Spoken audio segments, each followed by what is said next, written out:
Баршаңызға қайырлы күн. Бүгінгі тақырып ниет, яғни ниет сабағы.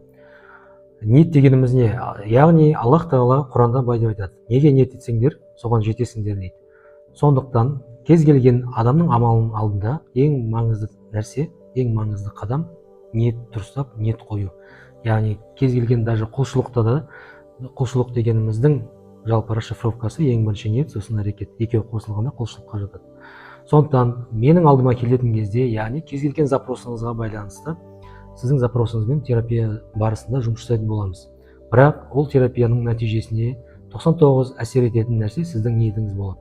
Яғни қандай ниетпен келетін болсаңыз, сол ниетіңізге жетесіз.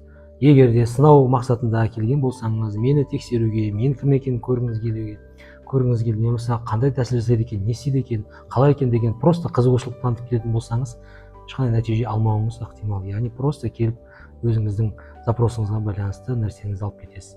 Ал енді өзің өзгерткім келеді, ішімдегі мәселемді шешкім келеді, өмірімді өзгерткім келеді, мәселемнің кілтін тапқым келеді, шешімін тапқым келеді деген шын ықыласпен, шын ниетпен ниетіңізді Аллаға байлап, нәтиже беруші тек қана Аллах Тағала, осы кісі арқылы Аллахым маған мәселеме шешімін тауып бер, осы кісі арқылы менің мәселеме шешімді бер, жақсы нәтиже бер, амал менен, нәтиже сенен деген ниет дұрыс қалыптастырып амал жасайтын болсақ, Алланың қалауымен ниетіңіз жақсы нәтижеге жететін боласыз.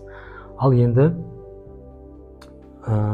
ең бірінші кеңес, жалпы негізгі кеңес сол: келер алдында ең бірінші өзіңіздің ішіңізге үңіліп тұрып, кішігірім болса да өзіңіз қалай білетін болсаңыз, қандай қысқаша сіздің фантазияңызға байланысты Алламен диалог құрасыз. Яғни Аллахым, шын жүрекпен, шын ықыласпен осы мәселемді шешкім келеді, осы тәсіл арқылы амал жасап мәселемді шешкім келеді десеңіз болады. Аллахым, нәтиже беруші өзің ғанасың, саған ғана құлшылық қыламыз, саған ғана жәрдем сұраймыз. Я Аллахым, маған шын ықыласпен, шын жүрекпен сенің алдында бас иемін, сенен ғана жәрдем тілеймін, сенен ғана нәтиже күтемін. Я Раббым, осы тәсіл арқылы маған жақсы нәтиже бер деп тұрып ниетіңізді қоятын болсаңыз, яғни үмітіңіздің барын маған ғана артпай, мен ақша төлесем, терапия өтсем, осы кісі менің мәселемді шешіп беру керек деген ойыңыздан аулақ болып, шынайы, шын жүрекпен, шын ықыласпен ниетіңіздің барлығын Аллаға байлап тұрып жұмыс жасайтын болсақ, міндетті түрде Алла өзінің уәдесінде тұрады. Яғни неге ниет етсеңдер, соған жетесіңдер деген Алланың уәдесі бар.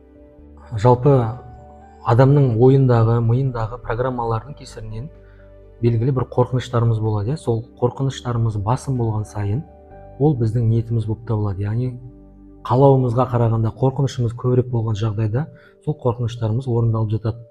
Кез келген адам өткен өмірін есіне түсіретін болса, көп жағдайда сол қорыққан нәрсесі орындалып жатады. Яғни сол мен біліп едім осылай болатынын, негізі осылай болатынын мен білгем, мен сөйткем, мен сезгем деген жаңағы біздің өміріміздегі бір белгілі бір тәжірибеден қалыптасқан қате ойлар, сол біздің қорқыныштарымыз ниетке айланып кеткен жағдайда сол жүзеге асып жатады. Яғни неге ниет етсеңдер, ниетіңе жетесіңдер деген нәрсенің бір көрінісі осы жерде. Яғни қатты бір адам қорқынышқа берілген кезде сол қорқыныш запрос болып табылады. Яғни запрос дегеніміз ниет болып табылады. Немесе дұға болып табылады деп айтсақ болады. Яғни сол біздің ішіміздегі программа, немесе қорқыныш, немесе ойларымыз қай жағына қарай басым болса, сол жағына қарай орындалуы ықтимал. Яғни біздің ойымыз, қорқынышымыз ол белгілі бір деңгейде ниет болып табылады. Ниетіміз дұғаға айланып кетеді. Сондықтан қорқынышымыз неғұрлым басым болатын болса, жалпы даже менің алдыма келіп осы терапияға даже өзіңіздің белгілі бір қорқыныштарыңыз болса, нәтиже бола ма, болмай ма деген ойлардың өзінен аулақ болуға кеңес беремін. Себебі вдруг болмай қалады деген ойыңыз басым болатын болса, Аллах Тағала сол ойыңызды қабыл етіп қоюы мүмкін. Сондықтан барынша қайталап айтамын, ниетіңізді Аллаға байлап, максимально нәтижені Аллаға тәуекел етіп тұрып тапсырып амал жасауға кеңес беремін. Сізді өзімнің жеке консультациямда, яғни терапиямда күтетін боламын. Сіздің мәселеңізбен екеуміз бірігіп тұрып жұмыс жасайтын боламыз. Алла қаласа жақсы нәтижеге жететін боласыз.